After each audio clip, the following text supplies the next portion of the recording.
સ્વામિનારાયણાય નમઃ.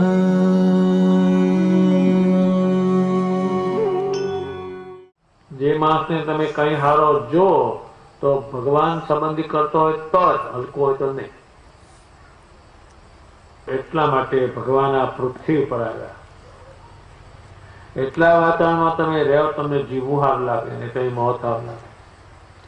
કોઈની હારી કીર્તિની શું છે? ભગવાનનો જોગ જ નહીં, એનો વાંધો છે. સ્વામિનારાયણે કહ્યું કોઈને ગાળ જતા નહીં, વાતાવરણ બગડશે, તરત જ બધું ખેલ બગડશે. કોઈને મારતા નહીં, તરત જ વાતાવરણ બગડશે. આ બધા દોરા બાંધે છે, ધાગા કરે, એ વાતાવરણે કઈક બગાડ્યું છે. બધે છે કંઈક. જેટલું જેટલું ખરાબો તમે શરીર પર જુઓ છો એ વાતાવરણ બગાડેલું છે, જોઈએ જ નહીં. સ્વામિનારાયણની કંઠીથી વધારે કામ તમારે કોનું પડે, પણ એ વાતાવરણ નથી એની પાસે. ભગવાન સ્વામિનારાયણ માળાને શીખવાડવા માટે રાત્રે હુવા જાય તો એ માળા ફેરવી હોય સારા વાતાવરણમાં.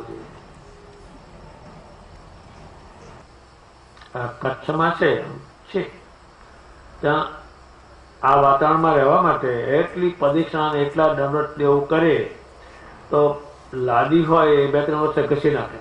એટલી કરે એ શું કરે સારું રહેવા માટે. શરીરમાંના વખતના જે માણસો એ ચાલે તો એ પગ મૂકે તો એ સ્વામિનારાયણ કેમ બોલતા સારું રહેવા માટે.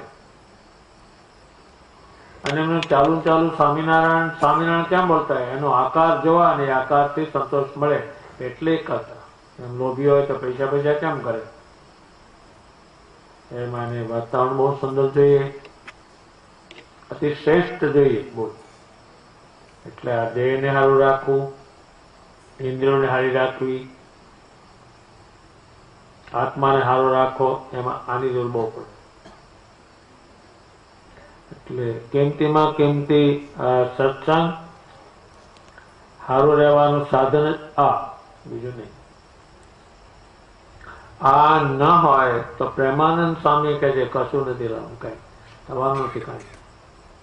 એટલું આનું માતમ છે.